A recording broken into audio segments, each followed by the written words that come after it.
Hello friends, real life video में आपका स्वागत है। तो ग्रुप डी एग्ज़ाम से रिलेटेड बहुत बड़ी खबर निकल के आ रही है। अरे कहना क्या चाहते हो।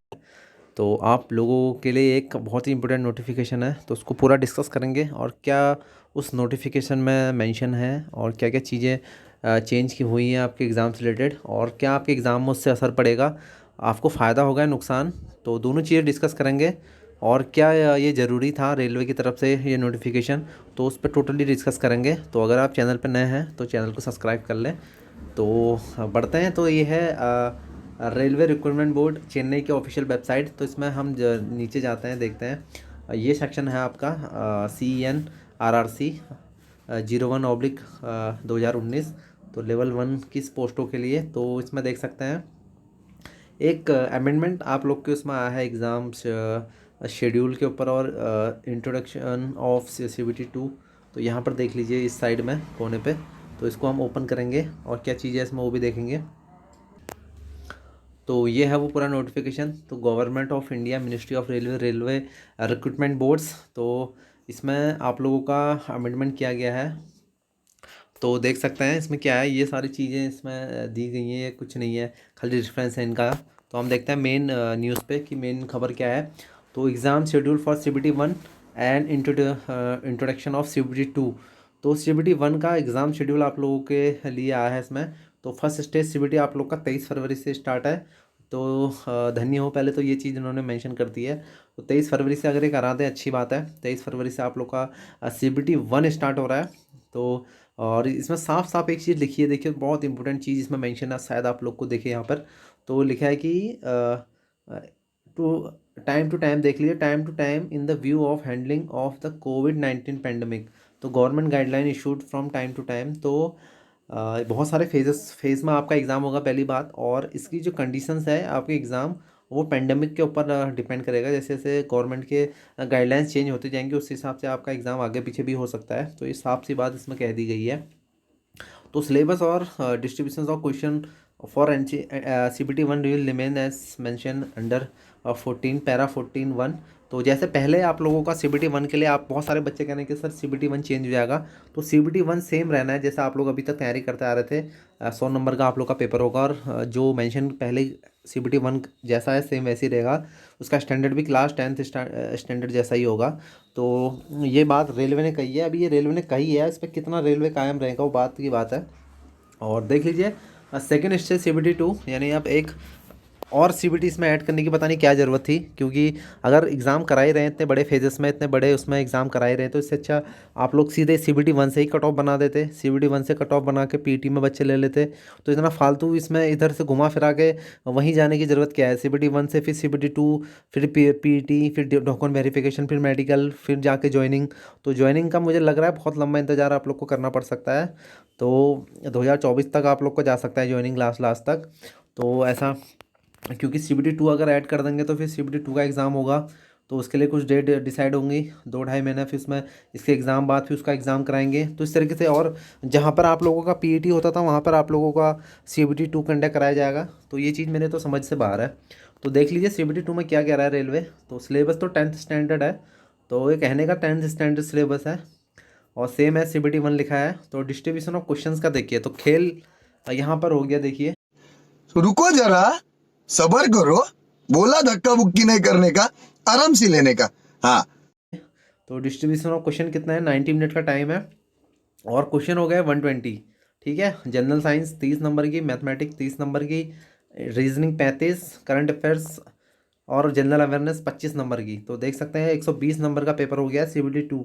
यानी NTPC CBT 2 की तरह इन्होंने 120 मार्क्स का पेपर बना दिया है। और उसकी कट ऑफ फिर 100 से ही रखेंगे मुझे जहाँ तक लग रहा है। तो नॉर्मलाइजेशन होगा, ऐसी बात नहीं है नॉर्मलाइजेशन नहीं होगा। और देखिए नीचे एक और चीज़ ऐड कर रखी है बड़ी शातिर तरीके से। तो short listing of candidate for CBT 2। तो बच्चे पूछे सर CBT 2 में कितनों को चांस मिलेगा। तो 15 टाइम्स इन्होंने लिखा है कि 15 टाइम्स जो नोटिफाइड वैकेंसी है उसका 15 टाइम लाख को मान के चलूँ, तो 15 लाख से ऊपर ही बच्चे बैठेंगे। तो 15 टाइम्स इसने कह रखा है CBT 2 में। तो CBT 2 पता नहीं लाने की ज़रूरत क्या थी। और इसमें फिर बाद में देख लेते हैं कि फिर इसके बाद क्या है, और भी इसमें अमेंडमेंट हो रखे हैं। तो शुरू में पहले 2 गुना बुलाए जाते थे, यानी जो बच्चे पीईटी पास करते थे डीवी में उसके 2 गुना बुलाए जाते थे, यानी जितनी वैकेंसी होती थी उससे 2 गुना बुलाई जाती थी। उसके बाद फिर 1.05 टाइम्स हुआ, इस पर चेंजेस हुआ देख सकते हैं। 1.05 टाइम्स हुआ। उसके बाद अब इन लोगों ने क्या कर दिया चेंज करके, अब इन लोगों ने इसको सिर्फ 1:1 कर दिया, यानी जितनी वैकेंसी है उतने ही कैंडिडेट डीवी के लिए बुलाए जाएंगे। बाई चांस मान लीजिए डीवी पे कोई छोड़ के चले जाता है, या डीवी कंप्लीट करके बाई चांस कोई नहीं आता है, कोई डीवी के बाद क्योंकि मेडिकल होता है, कोई मेडिकल फेल कर जाता है डीवी के बाद, तो उसका क्या होगा? तो उतनी वैकेंसी जो छूट जाएंगी, रह जाएंगी, और जो सीटें बच जाएंगी उसका क्या होगा? तो पीछे कोई बैकअप नहीं रखा है इसने रेलवे ने, तो 1:1 का इसमें रख दिया, आप देख सकते हैं। तो समझ में नहीं आ रहा है कि ये पीछे की बैकअप वैकेंसी कैसी फिल करेगा। तो इतनी बड़ी वैकेंसी फिल करने के मूड में नहीं है, क्योंकि ऐसा होता था कि पिछली वैकेंसीज पिछले भर्ती तक क्या होता था कि जीरो, इसमें लिखा भी है कि पीछे 5% पीछे रखा जाता था। बाई चांस कोई नहीं आया, किसी तरीके से कोई डीवी में नहीं शामिल हुआ, तो बाकी बच्चों को मौका मिलेगा पीटी में, जो बच्चे क्वालिफाई करते हैं तो उनको डीवी के लिए बुलाया जाएगा। लेकिन यहाँ तो बिल्कुल ही चेंज कर दिया है, 1:1 कर दिया है। तो ये चीज़ भी मेरे समझ में नहीं आई कि ऐसा कि रेलवे ने क्यों कर दिया। डॉक्यूमेंट वेरिफिकेशन में एक और चेंजेस कर दिया, न्यू अमेंडमेंट करके देख सकते हैं। और तीसरी बार ये अमेंडमेंट हो रहा है, तीसरा। पहले 2 टाइम्स था, फिर 1.05 टाइम्स हुआ, अब सीधे एक ही बार कर दिया, 1 गुना कर दिया है। बस जितनी वैकेंसी है उतना ही बच्चों को बुलाया जाएगा, और फिर पता नहीं खाली वैकेंसी को एक लोग कैसे फिल करेंगे। और इन्होंने चेंज कर दिया, जैसे देख सकते हैं। तो जो असिस्टेंट पॉइंट्समैन की जो पोस्ट थी उसको इन्होंने पॉइंट्समैन कर दिया, पॉइंट्समैन पढ़ा जाएगा। तो असिस्टेंट उससे हटा दिया है, तो पॉइंट्समैन इन्होंने कर दिया, देख सकते हैं। बाकी अदर पोस्टें के लिए रीमे ऐसी है, तो देख सकते हैं पूरा पोस्टों का। तो ये है, देख सकते हैं, पॉइंट्समैन, असिस्टेंट पॉइंट्समैन था पहले, पॉइंट्समैन कर दिया इसको। और ट्रैफिक डिपार्टमेंट के अंडर ये पोस्ट आती है, A2 मेडिकल स्टैंडर्ड है इसके लिए। तो इसमें चेंज कर दिया है, बस इसके नाम पे थोड़ा चेंज कर दिया इन लोगों ने। और एक नॉर्मलाइजेशन का फॉर्मूला रेलवे ने यहाँ पर डिटेल्स करके दिया है कि नॉर्मलाइजेशन का फॉर्मूला ये है। तो ये तो किसी के समझ में आता है नहीं, जो लंबा चौड़ा फॉर्मूला रेलवे अपने नॉर्मलाइजेशन में लगाता है, और किस तरीके से नॉर्मलाइजेशन होता है, क्या नहीं होता है, एक फार्मूला दे तो देता है, लेकिन किस हिसाब से इसको पुट करता है रेलवे, सही तरीके से करता है नहीं करता है, इस पर उतना ज़्यादा पता नहीं है रेलवे कैसे इसको करता है। तो रेलवे कैसे नॉर्मलाइजेशन की प्रोसेस को फिल करता है ये रेलवे ही जानता है बस। तो इससे नुकसान बेसिकली ये होगा कि जो बच्चे लंबे समय से ग्रुप डी की वैकेंसी की वेट कर रहे थे कि इस तरीके से वैकेंसी जल्दी पूरी होगी कंप्लीट, क्योंकि 2019 में वैकेंसी आई थी, उसके बाद 2022 हो गया है, अब 2022 में अभी फिर एक CBT 1 और। तो आप समझ सकते हैं, एक CBT इसमें एक CBT का ऐड होने का मतलब ये है कि रेलवे को फिर टाइम चाहिए CBT कराने का। पहले CBT 1 करवाएगा, फिर CBT 2 की डेट आएंगी, CBT 2 का फिर रिजल्ट आएगा, फिर उसके बाद पीटी होगा, फिर उसके बाद फिर डॉक्यूमेंट वेरिफिकेशन होगा, फिर मेडिकल होगा। तो ये पूरा समझ लीजिए कि 2023 पूरा खा लेगा ये, पूरा 2023 में जाके भर्ती लास्ट तक कंप्लीट होगी, अगर ठीक ठाक अगर रहा, अगर बीच में बाई चांस पेंडेमिक कोविड रहा या किसी तरीके से गाइडलाइंस आई, तो उससे और पीछे ये जा सकता है। तो अब ये भर्ती ऐसी हो गई है, जैसे कह सकते हैं कि ईद का चाँद हो जाएगी, मतलब सिर्फ ख्यालों तक ही रह गई है। अब इसमें कितना टाइम लेगी रेलवे, ये रेलवे ही जानती है कितना टाइम रेलवे ने कितनी वैकेंसीज फिल करनी है इसमें। तो जो बच्चे लंबे समय से तैयारी कर रहे हैं उनके लिए काफ़ी ये बुरी खबर है। और जो बच्चे बेचारे सोच रहे थे कि सिंगल CBT देंगे, जैसे इससे पहले वाली वैकेंसी में 2018 में सिंगल CBT था, बच्चे सिंगल CBT पास करके सीधे पीटी में क्वालिफाई करके जल्दी डॉक्यूमेंट वेरिफिकेशन में पहुंचते थे। और अभी एक और CBT का झाड़ है, बाई चांस कोई बच्चा CBT 1 क्वालिफाई करता है और उसका CBT 2 में किसी वजह से नहीं होता है, तो उसकी उतने लंबी टाइम से मेहनत इतनी ख़राब हो जाएगी। और बाई चांस ये कह रहे हैं कि 15 गुना हम बुलाएंगे, क्या पता ये CBT 1 की कट ऑफ फिर हाई जाए। CBT 2 लाने की ज़रूरत ही क्या थी, अगर CBT 1 में ही सारे लेवल, एक ही लेवल की पोस्ट है, लेवल 1 की पोस्ट है, तो वहीं से कट ऑफ बना सकते थे लोग। तो नंबर ऑफ़ स्टूडेंट का हवाला दे रहा है रेलवे की, बहुत सारे अभ्यर्थी फॉर्म भरे हैं। तो रेलवे में इससे पहले भी 2018 में बहुत बड़ी वैकेंसी थी, उसका रेलवे ने कंडक्ट करा लिया था जल्दी। तो ऐसा तो नहीं है कि रेलवे को एक्सपीरियंस नहीं है बड़ी भर्ती कराने का, तो इससे पहले 2018 में भी की जा चुकी है। तो ये चीज़ मेरे थोड़ा सा समझ।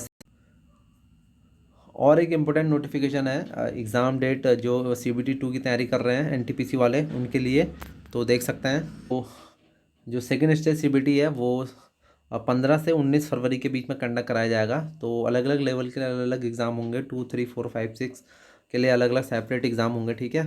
तो इसमें जो CBT है, और रोल नंबर सेम रहेगा, वही रोल नंबर रहेगा जो आप लोग का पहले था रोल नंबर, उसके लिए कोई नया रोल नंबर आने वाला नहीं है। और देख सकते हैं कैंडिडेट के लिए अच्छी खबर है कि एक ही सिटी में आपका एग्ज़ाम होगा।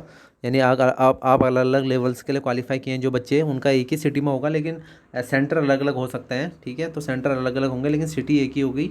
और बाकी CBT 2 के लिए जो लिंक है तो लिखा है the link for viewing exam city and date और downloading of travelling authority for SC ST candidate. उसके लिए 3 फरवरी को आप लोग का पता चल जाएगा। और अपना कॉल लेटर आप 4 दिन पहले डाउनलोड कर सकते हैं।